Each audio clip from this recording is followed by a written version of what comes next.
On this plane, caution is inherited. Even the young can read the warning written into the ground. The herds do not flee without reason. Long before danger is seen, it is felt. At the swamp's edge, the smaller lives continue their business, but never without listening.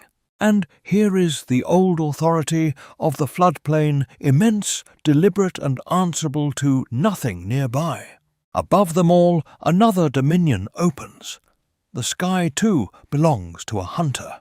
He does not merely cross this world. He measures it. What from the ground seems open from above becomes a map of routes, chances, and mistakes. The giant comes down only where the land offers terms acceptable to him. Even at rest, he alters the place in which he stands. From this height, the herds are not individuals, but weather-shifting bands of life across a dark continent. The horned ones gather where the plain narrows. They understand the value of a wall. To live here is to change course often and without sentiment. Every opening below holds a different promise.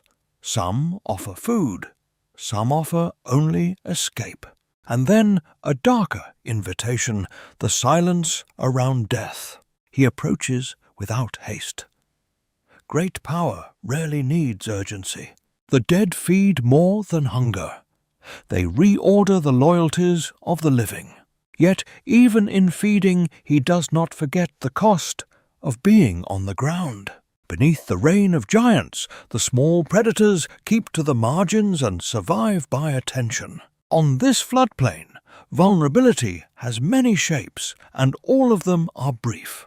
The armored grazer moves as if the world were simple. For him, perhaps, it is. Elsewhere, quicker minds test the same corridors, reading opportunity in the wake of larger bodies. The old runway is not merely a path.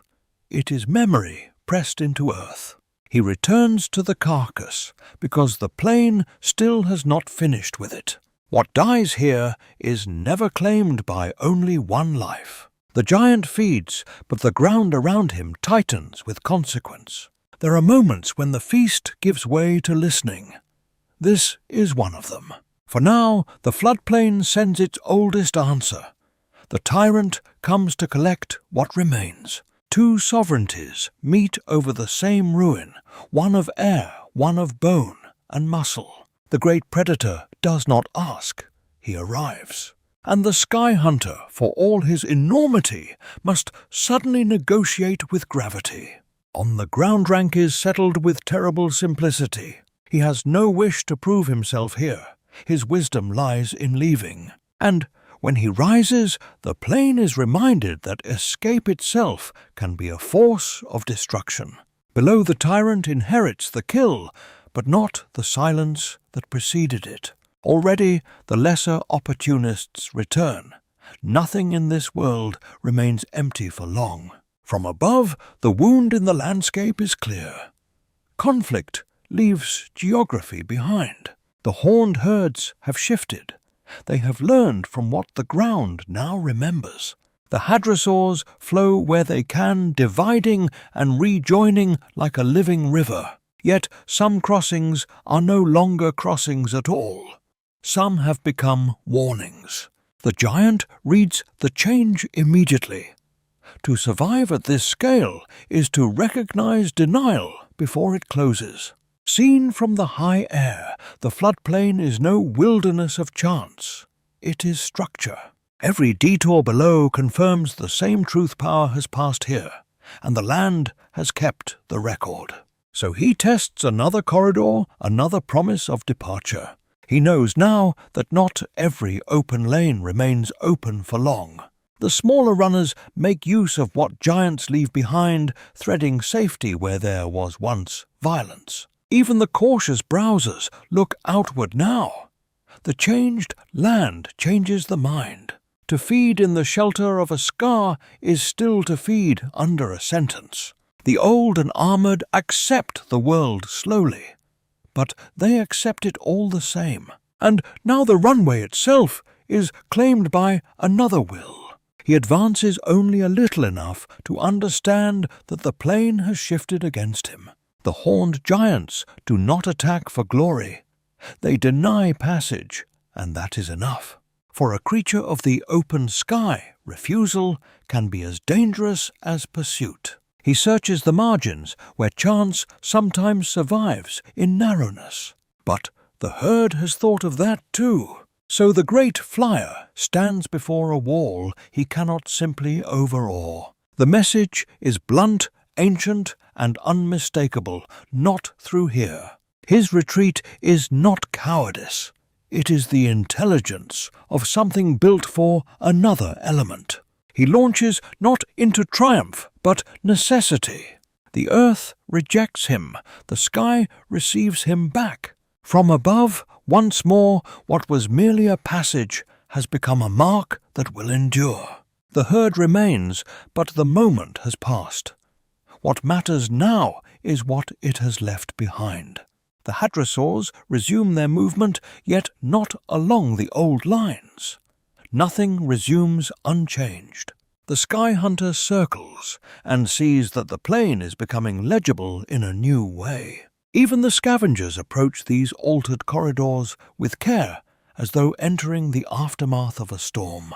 So he widens his patrol, searching for a place the ground has not yet made difficult. The new opening appears cleaner, quieter, a rare bargain between size and terrain.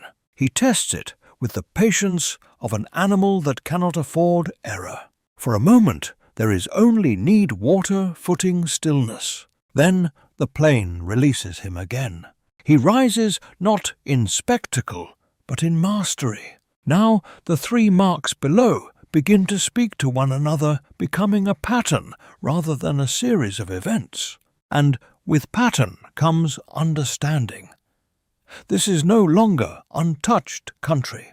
Below the canopy, the smaller predators read the same revision and move accordingly. They do not need to witness greatness directly. The aftermath is enough.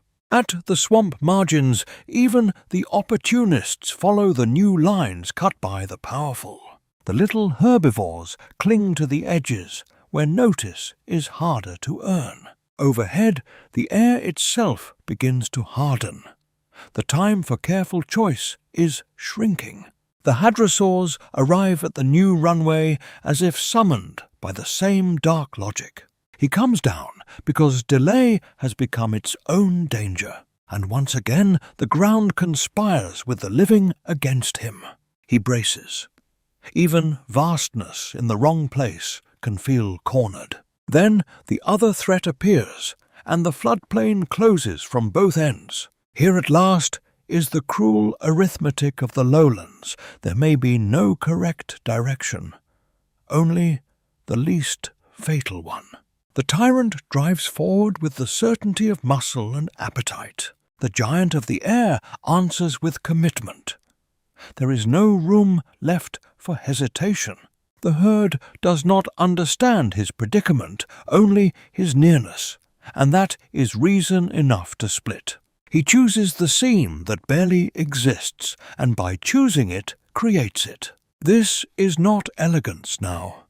This is escape at the scale of catastrophe. The tyrant arrives 1 instant too late. In a world such as this, 1 instant is a kingdom. Above, the giant survives. Below, the plain is permanently rewritten. The hadrosaurs return first, but even they must now bend their lives around the violence of that departure. The smaller scavengers inspect the wound with the caution of creatures who know it was made by something beyond them. The tyrant remains at the margin, powerful still, but unable to erase what has happened. And so the flyer resumes possession, not because the world welcomes him, but because he has endured it. The patrol is calmer now. The trial has passed. The knowledge remains. High along the conifer seam, the old authority of the sky feels effortless again. Even his turns seem to say that some creatures belong not to places, but to distances. From the greatest height, the scars below resemble scripture, terse, dark, and lasting. The horned herds keep away from the deepest marks. Prudence, too, is a kind of memory. He moves on, but the country beneath him will not move on so easily. At the carcass scar, the old tyrant still feeds the plain with his presence. At the bent runway, the horned ones inherit a path they never intended to make. At the divided trench, the hadrosaurs are forced into two rivers of life by one explosive ascent. And beyond the scars in the quieter swales, life resumes its small, stubborn continuities. Only now can the whole design be seen: 3 decisions, 3 confrontations, 3 permanent wounds upon the same world. He leaves not because the floodplain is conquered, but because it has been understood. The forest begins to close around him again, as though protecting what little remains unmarked. Yet even from this distance, the changed country below still holds his history.